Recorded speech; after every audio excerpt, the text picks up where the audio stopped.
코로나19 때문에 교통량도 늘고 또 배달 주문도 늘면서 교통사고가 좀 더 늘고 있습니다. 도로교통법 148조의 2에 음주운전을 규정을 하고 있고요. 이걸 하다가 사고가 나서 사람을 다치겠다라고 하면 특정 범죄 가중 처벌 등에 관한 법률이 적용이 됩니다. 사람을 다치게 한 경우에는 1년 이상 15년 이하의 징역 또는 1,000만 원 이상 3,000만 원 이하의 벌금에 처해질 수가 있고요.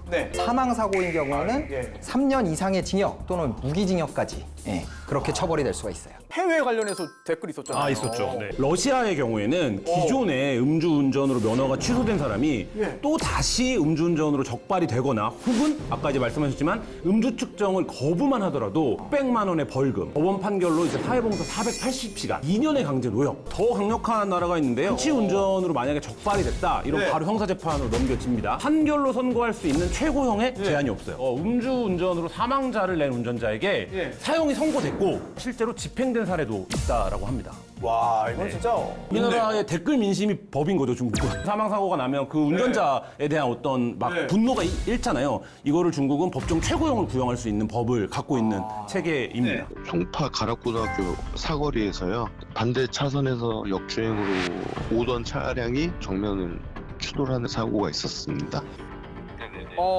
저렇게 한적한 곳에서의 어떤 그 밤 시간도 아니고 그냥 반대편에서 그냥 와서 그냥 들이받아버리네요. 지금 뭐 몸 상태는 어떻습니까? 염자로 전치 2주 나왔고 수간판 탈출증이라는 퇴행성으로 나오더라고요. 음주했다라는 사실은 어떻게 알게 되신 거예요? 근데 술 냄새가 났었거든요. 냄새가. 자기는 졸았다 이런 식으로 얘기를 하더라고요. 0.167이 나오더라고요. 0.167이요? 뭐 합의라든지 또는 뭐 금전적인 부분의 어떤 해결이잖아요. 지금 어떻게 되고 있습니까? 대물건에 있어서는 전손 처리로 해서 이제 합의를 받고요. 대인만 남은 상태예요. 형사 합의는 없을 것 같고 가해자는 연락도 없고 검찰로 이제 이 사건이 넘어갈 거다라고만 얘기를 하더라고요.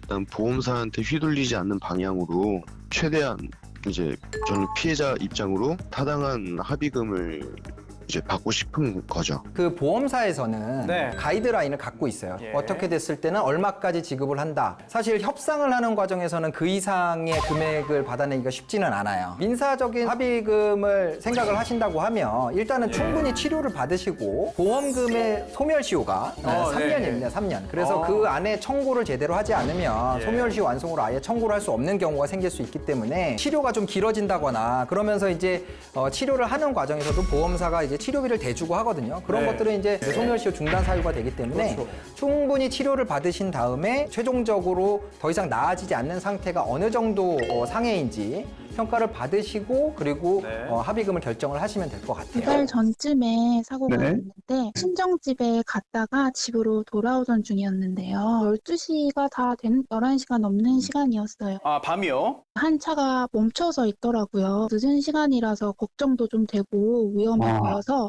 제 차를 우선 갓길에 세워두고 그 차로에 다가서 물어보니 고장이 났다고 해서 같이 밀어서 갓길로 밀어내는 걸 도와줬어요. 그러던 중에 뒤에서 오던 차량이 너무 어두워서 저를 못 보고 저를 치는 사고가 났어요. 아이고. 그 사고로 인해서 다리가 다 으스러져서 철심을 박는 수술까지 받았어요. 병원에서는 아마 후유증이 심해서 장애 판정이 날 수도 있을 것 같다고 하는데 억울한 거는 그 차량의 과실 비율이 60%밖에 안 나온다고 하더라고요. 왜 전액이 다 안 되는 건지 너무 억울해가지고요. 그 의뢰인분 입장에서는 참 이해하기 어려우실 수도 있지만 다른 차량 같은 경우에는 원래 이런 의무가 있어요. 이렇게 사고가 나거나 도로에 치워야 될 것들이 있다거나 이런 상황이 발생했을 때는 뒤편에다가 이런 상황이 있다는 걸 알려서 뒤에 오는 운전자가 그걸 피할 수 있도록 만들어줄 의무가 있거든요. 그거를 하지 않은 상태에서 이제 그러니까 못 받겠죠. 그래서 사고를 낸 운전자에게 모든 책임을 부담하라 하는 거는 이제 공평한 분담이라는 차원에서는 좀 맞지 않다 이렇게 보는 거예요. 고장 차량이 발생했고 그 뒤에 이제 뭐 삼각대라던가 이런 걸 세워서 손짓을 한다던가 이렇게 해서 후행 차량이 이렇게 추돌하는 사고 안 나도록 해야 되는데 그걸 하지 않았다라는 것 때문에 이제 추돌을 한 차에게 한 60% 정도의 과실을.